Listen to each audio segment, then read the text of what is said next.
Hello Suchitra. नमस्कार बाई. नमस्कार. काय म्हणताय? रेखा कुठे आहे? रेखाचं मला फक्त हे दिसतंय. रेखा आहे ना. शकुंतला साडी नमस्कार नेसली मॅडम. का आज? नाही, ओढणी आहे. मला वाटलं साडी नेसली आहे. ओढणी आहे. अच्छा. चला आलेत सगळे. माधवीचं फक्त नाव दिसतंय, माधवी नाही दिसत आहे. असतील, त्यांनी व्हिडिओ ऑफ ठेवला असेल कारण लाईव्ह स्ट्रीमिंग होते ना. हा. अजून हा सुरू नाही ना झालं? बरोबर 4ला सुरू होणार ना? 4ला आता सुरूच करणार आहोत आपण, म्हणूनच ऑन केलाय. अजून मुलं ऍडमिट होत आहेत एक एक एक एक. हा, तर आपण सुरू करूया. युट्यूब वरती लाईव्ह आपल्याला मुलं मिळणार, तिकडे आहेत कारण.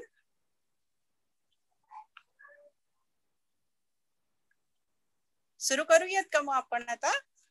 अजून 4 नाही वाजले. 4 मिनिटं आहेत अजून. 5 मिनिट थांबूया. आहे. 5 मिनिट.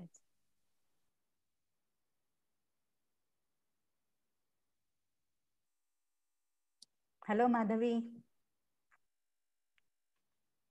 खूप दिवसांनी सगळ्यांना बघून बरं वाटलं.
सर्वांनी आपापले ऑडिओ जे आहेत ते म्यूट ठेवावेत, म्हणजे व्याख्यानात कुठल्याही प्रकारचा व्यत्यय येणार नाही. 2 मिनिटांच्या कार्यक्रमाला सुरू व्हायला वेळ आहे, तोपर्यंत वाटलंच बाईंशी गप्पा करता येऊ शकतील. हा, रेखाताई आलेली आहे. हो, रेखाला पाहिलं मी. हा. Hello madam. कशी आहेस? एकदम मजेत. तुम्ही कशा आहात? मी पण छान आहे. कुठे ऑफिस मध्ये आहेस का घरी आहेस? घरी हो. डोंबिवली टू सांताक्रूझ. नाही शक्यच नाही ना. नाही, सध्या आठवड्यात एक दिवस आहे ना. हो का? बर. हा, तुम्ही कशा आहात काका? काका तिकडे बोरिवलीला. बोरिवली. म्यूट करते मी. हो, मी पण करते म्यूट. व्हिडिओ पण